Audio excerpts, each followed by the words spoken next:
आज के इस एक्सप्लेनर में आपका स्वागत है। चलिए सीधे मुद्दे पर आते हैं। कभी सोचा है कि दुनिया की किसी दूर कोने में चल रहा झगड़ा अचानक से आपके घर का बजट कैसे बिगाड़ देता है? आज हम यही समझने वाले हैं और साथ ही देखेंगे कि कैसे यही महंगाई हमें एक लंबे समय के ग्रीन और सस्टेनेबल इंफ्रास्ट्रक्चर की तरफ तेजी से ढकेल रही है। शुरुआत एक ऐसी सच्चाई से करते हैं जो हम सबको अपनी जेब पर चुभती है। पेट्रोल और डीजल के दाम में अचानक 3 रुपए की बढ़ोतरी। पिछले 4 सालों में अचानक से आई ये सबसे बड़ी रिटेल हाइक है, जिसका सीधा असर आपकी और हमारी रोजमर्रा की जिंदगी पर पड़ रहा है। तो आखिर ये फ्यूल प्राइस का झटका आया कहां से? आइए इसकी जड़ देखते हैं। वेस्ट एशिया में चल रहे कन्फ्लिक्ट्स की वजह से ग्लोबल मार्केट में क्रूड ऑयल यानी कच्चे तेल के दाम आसमान छू रहे हैं। अब गुवाहाटी को ही एक एग्जाम्पल के तौर पर ले लीजिए। वहां पेट्रोल 101 रुपए का आंकड़ा पार कर चुका है और डीजल 92.49 पर है। ये सिर्फ एक शहर का आंकड़ा नहीं है, ये देश की पूरी इकोनॉमी में आने वाले एक बहुत बड़े भूकंप की पहली लहर है। और बस यहीं से शुरू होता है महंगाई का डोमिनो इफेक्ट। जैसे आप यहाँ इस एनिमेशन में देख सकते हैं, ये एक चेन रिएक्शन की तरह है। सबसे पहले डीजल महंगा होता है। अब क्योंकि ट्रक और कमर्शियल ट्रांसपोर्ट डीजल पर चलते हैं, तो ट्रांसपोर्ट और लॉजिस्टिक्स का खर्चा तुरंत बढ़ जाता है। ट्रांसपोर्ट महंगा हुआ तो सीधी सी बात है, खाने पीने और ज़रूरत की चीज़ें महंगी होंगी। और इसका आखिरी रिजल्ट, आपके घर का बजट पूरी तरह सिकुड़ जाता है। लोकल मार्केट्स में इसका क्या असर हो रहा है, ये डेटा बिल्कुल साफ दिखाता है। असम में चावल 5 से 10 रुपए किलो महंगा हो गया और सरसों का तेल सीधे 10 रुपए लीटर बढ़ गया। दालों का हाल तो और भी बुरा है। मसूर दाल 10 रुपए और मूंग दाल 20 रुपए तक महंगी हो चुकी हैं। ये प्राइस हाइक्स छोटे लग सकते हैं, पर रोज की जिंदगी और हाउसहोल्ड स्टेबिलिटी को ये पूरी तरह हिलाकर रख देते हैं।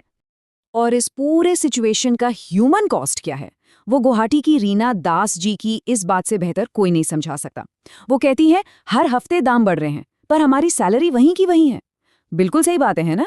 जब ग्लोबल लेवल पर एनर्जी प्राइसेस ऊपर नीचे होते हैं तो सबसे भारी बोझ छोटे व्यापारियों, दिहाड़ी मजदूरों, गिग वर्कर्स और होम मेकर्स को ही उठाना पड़ता है। अगर इससे मैक्रो स्केल पर देखें तो तस्वीर थोड़ी और डरावनी लगती है। होलसेल प्राइस इंडेक्स इन्फ्लेशन अप्रैल में तेजी से उछलकर 8.3% पर पहुंच गया।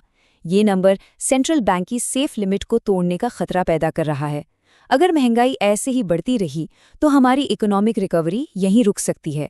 तो ऐसी महंगाई से लड़ने के लिए रीजनल गवर्नमेंट्स क्या कर रही हैं? आइए असम की ऑस्टेरिटी स्ट्रैटेजी को समझते हैं। यहाँ हमें एक डबल स्ट्रैटेजी बनती हुई दिख रही है। एक तरफ खर्चों को तुरंत रोकने के लिए स्ट्रिक्ट शॉर्ट टर्म कदम उठाए जा रहे हैं और ठीक उसी वक्त दूसरी तरफ एक लंबे समय के लिए ग्रीन और सस्टेनेबल इंफ्रास्ट्रक्चर की नींव भी रखी जा रही है। जरा देखिए, फ्यूल और पैसा बचाने के लिए असम ने कितने कड़े कदम उठाए हैं। गवर्नर के ऑफिशियल कॉन्वॉय में सीधे 70% की कटौती। अगले 6 महीने तक सरकार कोई नई गाड़ी नहीं खरीदेगी।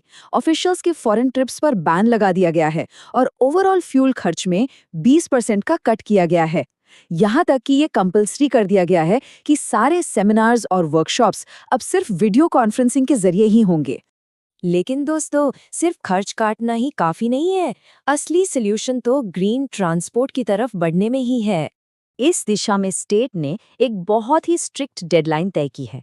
2026 तक गुवाहाटी से सारे डीजल बसेस पूरी तरह हटा दी जाएंगी और साथ ही जो गाड़ियां 15 से 20 साल पुरानी हो चुकी हैं, उन्हें भी धीरे धीरे रोड से रिटायर करके इलेक्ट्रिक मोबिलिटी को लाया जाएगा।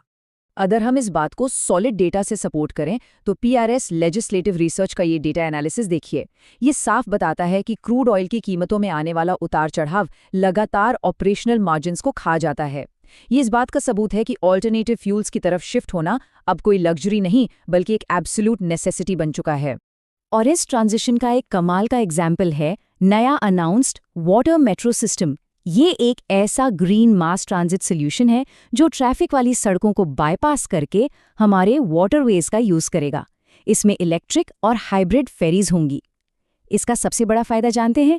इसमें जमीन लेने का झंझट बहुत कम है और इसे चलाने का खर्चा भी काफी कम आएगा। अब इन रीजनल इनिशिएटिव से थोड़ा पीछे हटकर अगर नेशनल लेवल पर देखें तो इंडिया की डीकार्बनाइजेशन स्ट्रैटेजी क्या है? जैसे ये चार्ट आपके सामने एनिमेट होता है, जरा इस पर ध्यान दीजिए। ट्रांसपोर्ट सेक्टर अकेले हमारे 13% कार्बन इमिशंस के लिए जिम्मेवार है। ये इसे ग्रीन पॉलिसीज के लिए एक बहुत ही हाई इम्पैक्ट टारगेट बनाता है। अपनी इकोनॉमी को इन ग्लोबल ऑयल शॉक से बचाने के लिए हमारी 2030 के डीकार्बनाइजेशन टारगेट्स बहुत ज़रूरी हैं।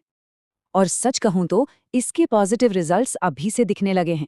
पेट्रोल में 20% इथेनॉल ब्लेंडिंग जैसे टारगेट्स पूरे करके देश ने न सिर्फ अपना क्रूड ऑयल इंपोर्ट कम किया है, बल्कि फॉरेन एक्सचेंज में जरा सोच कर देखिए, पूरे 1.4 लाख करोड़ रुपए बचाए हैं। ये एक बहुत ही मैसिव मैक्रो लेवल सक्सेस है।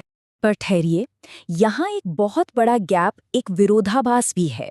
एक तरफ हमारे पास ये मैक्रो लेवल की सेविंग्स और कामयाबियां हैं, और दूसरी तरफ घर घर में क्लीन एनर्जी पहुंचाने की डेली सोशो इकोनॉमिक चैलेंजेस हैं।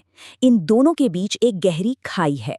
ये टेबल उस डिस्पैरिटी को बिल्कुल साफ दिखाता है। एक तरफ आंध्र प्रदेश है, जहां 88% लोगों के पास क्लीन कुकिंग फ्यूल का एक्सेस है। वहीं असम और बिहार सिर्फ लगभग 50% पर हैं।